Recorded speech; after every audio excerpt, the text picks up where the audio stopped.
Sisi kama viongozi wa dini sasa tuzungumze zaidi na vijana, tuzidishe dua kwa kumwomba Mwenyezi Mungu mwingi wa rehema, lakini tuzungumze zaidi na vijana, ndio wanaoingia sana kwenye mitandao ya kijamii, na wakishafika kule wakiangalia tu wanaamini kile wanachokiona. Kuwazungumza nao wazazi, wakawaambia vijana wajitokeze wakapige kura, na wahakikishie kwamba nchi bado ni amani. Sisi kama viongozi wa dini tukubali kwamba nchi yetu sisi tunaisimamia kwa haki, na sisi tusiwe miongoni mwa wale wanaozungumza tofauti kulingana na uchaguzi huu. Sisi wa Tanzania tuwafundishe tu watoto, tukiongea sana na vijana, tukaongea sana na waumini wetu makanisani, misikitini, tukawakumbusha kwamba kwa nini unaenda kupiga kura, nchi ilikuwa wapi, imefika wapi na inaelekea wapi. Uraia wetu, uzalendo wetu ni muhimu sana sisi kama Watanzania, maana sitaitwa hata siku moja kwamba mimi ni wa nchi nyingine, ni Mtanzania. Na kwa maana hiyo tunapozingatia hilo, na mimi ni wasihi waumini wenzangu, watumishi wenzangu, baba askofu, lakini pia mashehe, lakini pia makanisa yote na misikiti yote na wananchi wote wa Tanzania, kwamba tutimize haki yetu.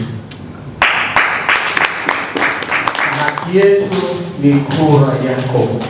Lengo kuu ikiwa ni kulijenga taifa hili kwa upendo, amani, mshikamano na utulivu. Na haki hiyo, na sisi tunaliombea taifa tuwe mabalozi wema wa kwenda kukaa na vijana wetu, watoto wetu, akina mama, akina baba, kila mtu kwa nafasi yake, ili kuwaasa watoto wetu waenende katika mipango ambayo wazazi wetu wametulea sisi kutukuza, tukiwa na umoja, amani, upendo na utulivu na mshikamano.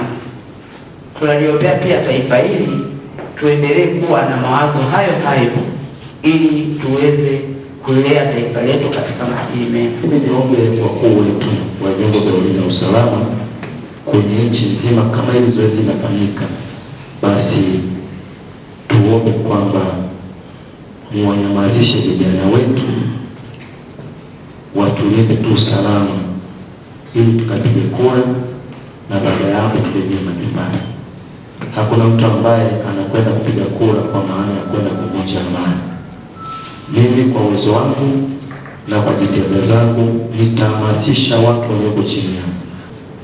Umoja wetu, nguvu yetu kama taifa itayumba pale ambapo vijana wetu wataanza kujitoa katika fursa za kushiriki kuwaweka viongozi wetu, kwa sababu wakishiriki kuwaweka viongozi wetu wanapata fursa ya kuendelea kujifunza, kujiandaa, kuchukua vijiti vya viongozi na wao kuwa viongozi. Ni sana viongozi wote wa imani walioko hapa, viongozi wa dini, kila mmoja anafurahia uwepo wa vijana, kwa sababu baba askofu utakapostaafu, shehe wa mkoa, muda wako wa kustaafu ukifika, ungependa vijana ambao wamejiandaa, wameshiriki kufunzwa na kulelewa, wanachukua nafasi ya kuongoza. Nchi yetu imekuwa nchi ya amani, imekuwa nchi ya utulivu, nchi ya watu kusikilizana, nchi ya watu kusemezana, kujadiliana pale ambapo tunaona tuna tofauti. Na ni lazima umoja huu, mshikamano huu, ujasiri huu wa Tanzania ulioachwa na baba wa taifa Julius Nyerere uendelee.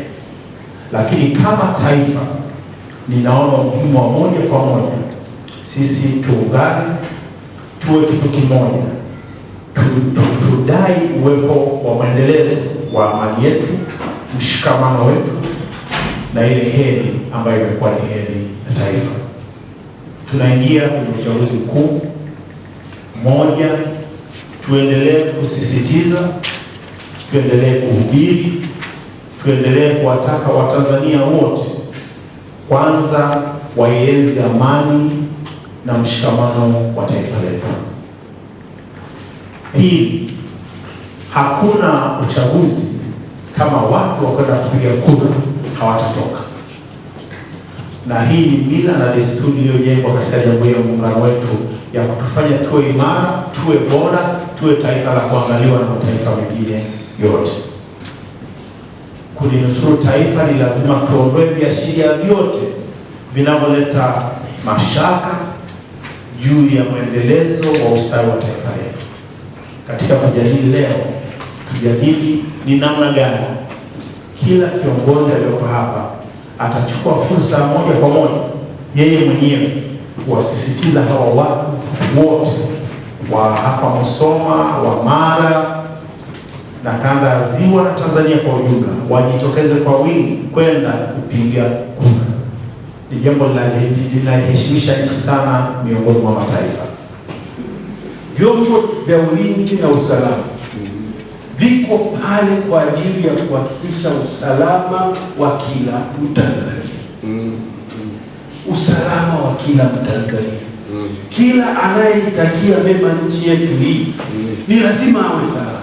Tunapoona kiashiria chochote cha kusumbua maisha ya Mtanzania mwenzetu, hicho kitu hatukubali. Watanzania lazima amani yao, utaifa wao, na tunasema uwepo wa nchi lazima viwe na kipaumbele nambari moja kwa vyombo vya ulinzi na usalama. Tunaposimama kwenye jamii, kitu cha kwanza tuimbe sana utaifa wetu na utanzania wetu sana.